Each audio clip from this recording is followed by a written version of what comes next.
Today, I'm going to give you my top 6 arguments for the existence of God and a quick summary of each in no particular order. Let's start with the Kalam cosmological argument. This one goes like this. Premise 1, whatever begins to exist has a cause. Premise 2, the universe began to exist. Conclusion, therefore, the universe has a cause. Now, the two premises are rather non-controversial and supported both philosophically and scientifically.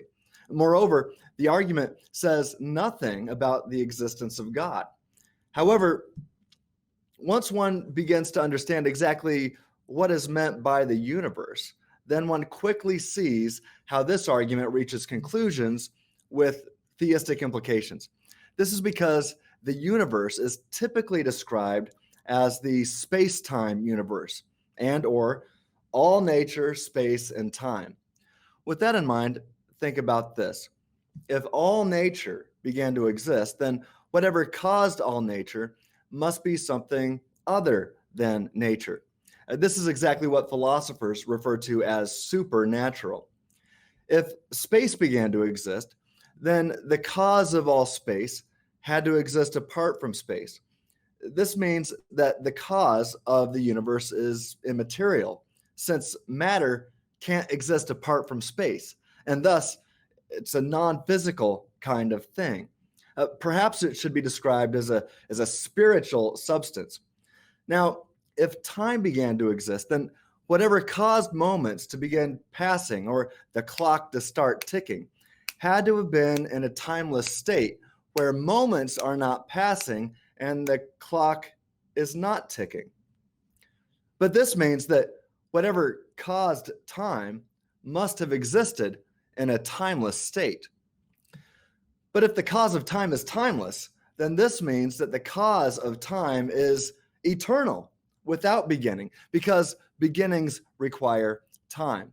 And since apart from time, things don't happen, the only way this causal power could actualize the universe would be if it chose to do so.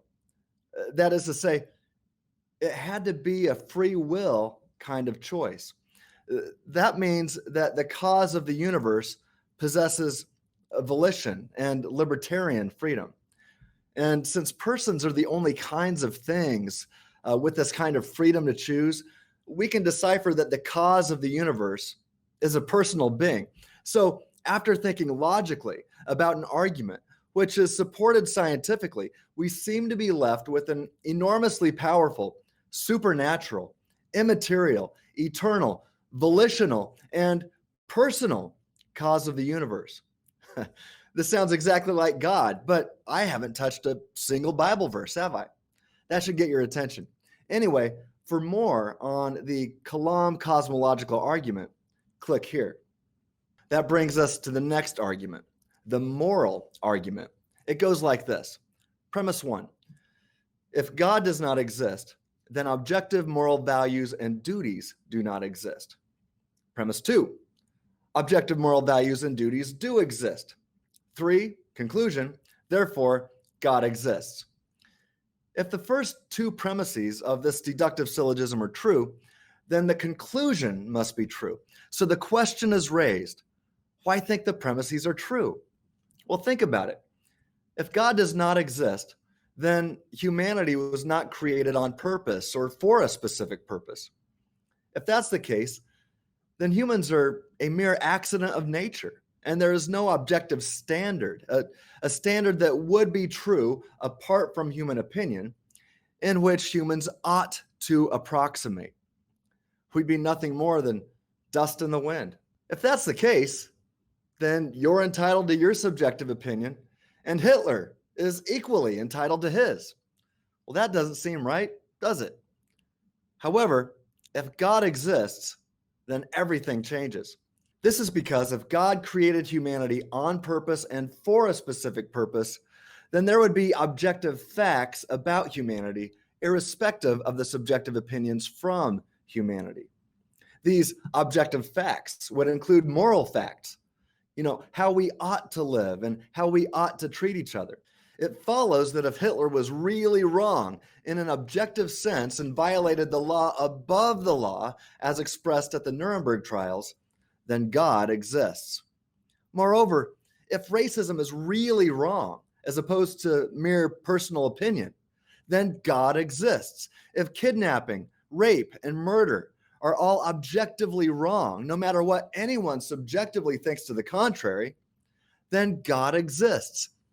It seems intuitive that Nazism, communism, racism, kidnapping, rape, and murder are all really wrong in an objective sense. Indeed, the moral fabric of the universe seems to be more real than the physical fabric of the universe. I mean, after all, perhaps we exist in the Matrix. But even if that were true, racism and rape would still be evil in the immaterial Matrix. Well, if that's the case, then therefore, God exists. For more on the moral argument, click here. That brings us to the next argument, the fine-tuning argument. Consider what I take to be the best formulation of the fine-tuning argument. Premise 1. The fine-tuning of the universe is due to either physical necessity, chance, or design. 2. The fine-tuning is not due to physical necessity or chance. 3. Therefore, the fine-tuning of the universe is due to intelligent design. By the fine-tuning argument, reference is being made to certain constants and quantities found in the universe, which, if they were to have only the slightest deviation, would make both the existing universe and physical life impossible. Dr. William Lane Craig, who has championed this argument, provides the following examples on the screen. Take a look. These big numbers might not mean anything to you, but Dr. Craig, speaking of the significance of these big special numbers and what would entail if these numbers were not so special and slightly altered, concludes the following. He says, quote, "These are the fundamental constants and quantities of the universe. Scientists have come to the shocking realization that each of these numbers have been carefully dialed to an astonishingly precise value, a value that falls within an exceedingly narrow life-permitting range. If any one of these numbers were altered by even a hair's breadth, no physical interactive life of any kind could exist anywhere. There'd be no stars, no life, no planets, no chemistry." End quote. With these extraordinarily huge and special numbers in mind, it seems crazy to think that all of these big numbers that describe the initial conditions of the Big Bang are necessary or lucky. Thus, if that's the case, then the inference to the best explanation seems to be intelligent design. And the best explanation of an intelligent designer of the entire universe, is God. For more on the fine-tuning argument, click here. That brings us to the next argument, the freethinking argument. Here's a newly worded version of the syllogism I've made popular over the past few years. Now, before I begin, to be clear, by the word nature, I'm referring to the kinds of stuff that scientists can possibly directly test or discover. So with that in mind, here we go. Premise 1. If naturalism is true, then only nature exists. There's no souls, no angels, no demons, and definitely no God. Premise 2. If there is no supernatural aspect of humanity, then everything about humanity, including all thoughts and all beliefs, would be causally determined by the forces and events of nature. Physics and chemistry, for example. 3. If all things about humanity, including all thoughts and beliefs, are causally determined by the forces and events of nature, then it's impossible for humans to rationally infer best explanations over false beliefs and rationally affirm knowledge claims. 4. It is possible for humans to infer best explanations over false beliefs and rationally affirm knowledge claims. In fact, it's self-defeating to offer knowledge claims against this premise. That brings us to 3 deductive conclusions. 5. Therefore, not all things about humanity are causally determined by the forces and events of nature. 6. Therefore, a supernatural aspect of humanity exists, like a soul or immaterial mind. 7. Therefore, naturalism is false, because souls or immaterial minds or something like that exists. Now, those are 3 deductive conclusions, but now consider one abductive conclusion that I like to finish with. So step 8, I say, speaking of inference to the best explanation of the existence of a supernatural aspect of humanity is God. And the biblical view of God seems to make the most sense of all the data. For more about the abductive conclusion of the freethinking argument, check the description. All right, let's break down and defend the premises that lead to the deductive conclusions. The first 3 steps of the argument are rather straightforward. In summary, premise 1 is true by definition. If naturalism is true, nature is all that exists.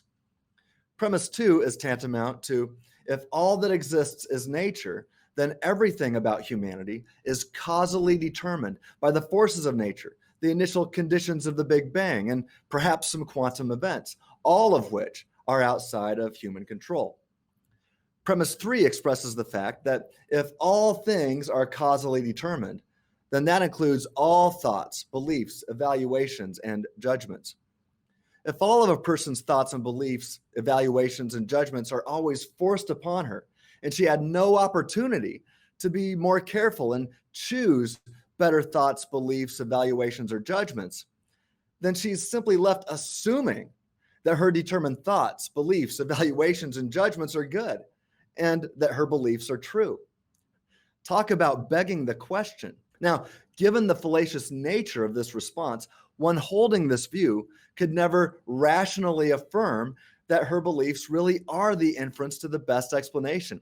This can only be assumed, and this assumption would likewise be causally determined and forced upon her. This, then, is the paramount concern for the atheistic naturalist who affirms the exhaustive determinism of humanity. If determinism is true, then atheists, or anyone else for that matter, cannot possess justification for their belief in atheism or naturalism. And if justification is required for knowledge, which the majority of epistemologists affirm, then the atheist or naturalist cannot possess knowledge based upon justification either. It follows that if the naturalist knows that naturalism is true, then naturalism is false. It makes much more sense to conclude that naturalism is false and that God and things like God, like souls, that these things exist. Bottom line, if you believe that you're a rational free thinker who is not ultimately mind controlled by something else, then you should reject atheistic naturalism and affirm that both God and soul exist. Now, this brings us to the next argument, the ontological argument. There's several forms of the ontological argument, and they usually focus on the idea of the possible existence of a maximally great being, what many consider to be the definition of God. That is to say, is it possible that a maximally great being exists, or is there some illogical and incoherent notion about a being who exists necessarily and is omnipotent, omniscient, and omnibenevolent? The argument usually looks something like this. 1. It is possible that God, a maximally great being, exists. 2. If it is possible that God exists, then God exists in some possible worlds. 3. If God exists in some possible worlds, then God exists in all possible worlds. 4. If God exists in all possible worlds, then God exists in the actual world. 5. If God exists in the actual world, then God exists. The ontological argument is logically valid, and the soundness of the syllogism really comes down to the first premise, as the others seem to follow from the rules of modal logic. So Even if an atheist doesn't think that God probably exists, if one affirms that there is even the smallest of chances that they could be wrong because the concept of God is logically possible, well, then God exists. Now, some think that this argument is just too easy or too good to be true. However, this argument only seems to work with the concept of a maximally great being, as all parodies of this argument have been shown to fail, such as is it possible for a maximally great pizza to exist? That doesn't work. Well, anyway, this argument gets my attention and provides further reason to think that a maximally great being, to think that God really does exist. So for more on the ontological argument, click here. This brings us to the next argument, the Leibnizian cosmological argument. Gottfried Wilhelm Leibniz, that's a fun name to say. Leibniz was a German philosopher, a mathematician, a metaphysician, and an expert in logic, who is recognized for his independent invention of the differential and integral calculus. He also crafted an argument for the existence of God that continues to be discussed today by leading philosophers in academia. Some refer to his case as the argument from contingency, but it's most commonly known as the Leibnizian cosmological argument. Consider the deep thoughts of Leibniz one step at a time. Premise 1. Everything that exists has an explanation of its existence, either in the necessity of its own nature or in an external cause. Premise 2. If the universe has an explanation of its existence, then that explanation is God. 3. The universe exists. 4. Therefore, the explanation of the universe's existence is God. The fourth step of the argument is a deductive conclusion that logically follows if the three premises are true. Moreover, this also means that if the three premises are merely probably true, then one is completely rational in affirming the final conclusion. So the question is raised, are the premises true or even probably true? Well, surely no reasonable person will deny the third premise, that the universe exists. What about the first premise? Is it true or probably true? Well, let's think about it. We sure like to find explanations to all things. Indeed, it's the job of the scientist to find these explanations. Moreover, it seems that anything and everything must have an explanation of its existence. It's either contingent upon something else, and if it's not, then it must exist necessarily.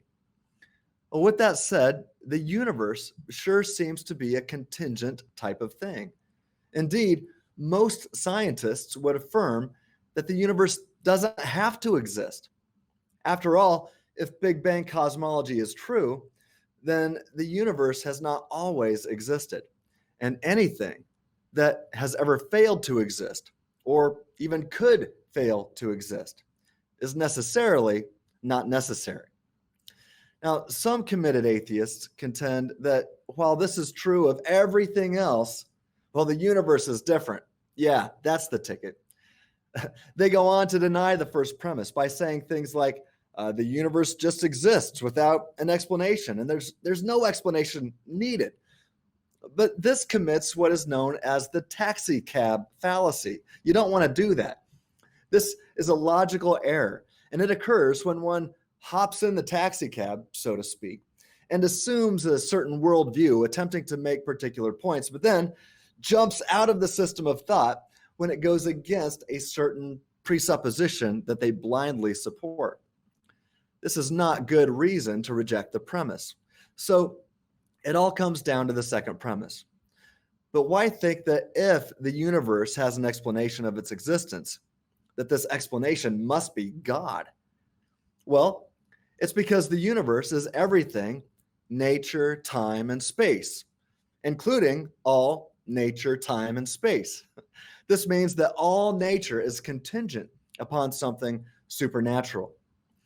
All space is contingent upon something spaceless, and thus something that would be immaterial since matter requires space. Now, all time would then be contingent upon something timeless and thus eternal without beginning. A supernatural, spaceless, immaterial, timeless, eternal, and beginningless, which also seems to exist by a necessity of its own nature, that type of thing in which the universe is contingent seems to be what we mean by God. Well, therefore, God exists. So for more on the Leibnizian cosmological argument, click here. So, in conclusion, what one's my favorite? Well, if push comes to shove, I suppose I'm partial to the free-thinking argument. And yes, I'm fully aware of my bias. But depending upon the person I'm talking to, since we're all wired differently, sometimes one argument will have a stronger impact than others. Indeed, I've used each of these arguments to close the deal, as it were, when discussing the existence of God. For example, if I'm talking to a scientist, I will often offer the Kalam and then provide the scientific support for each premise. And if I'm talking to a college student who is an atheist and also, a woke anti-racist who really takes morality seriously, then I will provide the moral argument. And, I should add that if I'm talking to a Christian who needs a little more support to strengthen their faith, I occasionally turn to the ontological argument. I encourage all Christians to be familiar with at least one or two of these arguments for the existence of God, and then always make sure to add the argument based on the historical evidence of Jesus' resurrection, which, if God exists, shows that Christianity in particular is true. See the description for more about the historical evidence for the resurrection of Jesus Christ. So, in summary, choose your favorite argument wisely, and as usual, stay reasonable. Hey, if you found this video helpful, please like it, please share it, and please subscribe to our YouTube channel, Freethinking Ministries. Thanks a lot. Stay reasonable. See you next time.